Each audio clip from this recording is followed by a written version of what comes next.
Well, you hear so many of these stories and you see the videos again and again. Sometimes I begin wondering whether we get numb to this, because crime itself as an issue tends to fall further and further down some of the issues that Americans are looking at, as you can see, well below things like the economy, preserving democracy, immigration, et cetera, et cetera. It's the et cetera part that worries Gianno Caldwell, Fox News political analyst. You know his story well. You know how brave he is and how much he has been speaking out on this since his brother was cruelly gunned down in Chicago. Gianno, always good to have you. Are you worried that more Americans just aren't sharing your passion? They share sympathies, but it's not as important to them now. Well, if you look at state by state, those numbers tend to be different.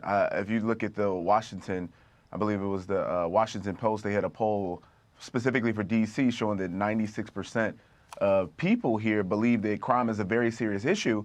And when you look at just the pure data, and I'm reminded of, something Griff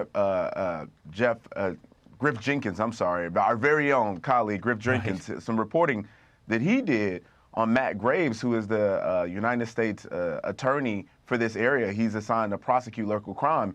In the last 2 years, this individual has dropped or pled down over 2,200 offenses over gun cases, and he's declined to prosecute 33% of arrests on felony gun possession.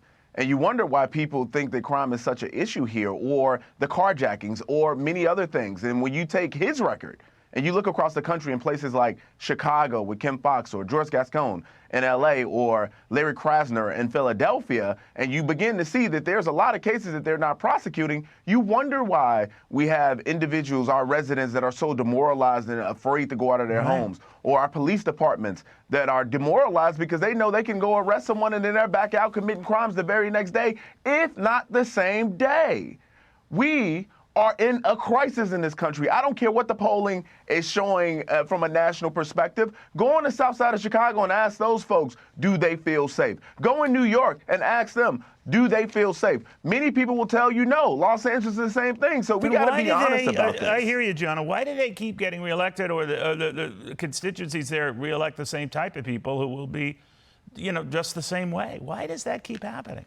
Well, I'm going to tell you, Neil, it'll be 2 years since my brother was murdered on June 24th, and I plan on announcing something that's going to deal with that very issue on that day, June 24th.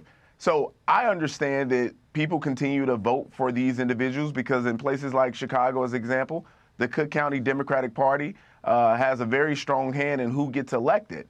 And there's not been much of funding for individuals who wants to run against those soft on crime promises that many of these prosecutors make. It's a funding issue for many people to get outside of the noise. So I know there's many reasons and rationales why people choose to do the same thing, but I'm planning on doing something to disrupt that, Neil. Have you ever gotten any closer to finding out more about what happened to your brother?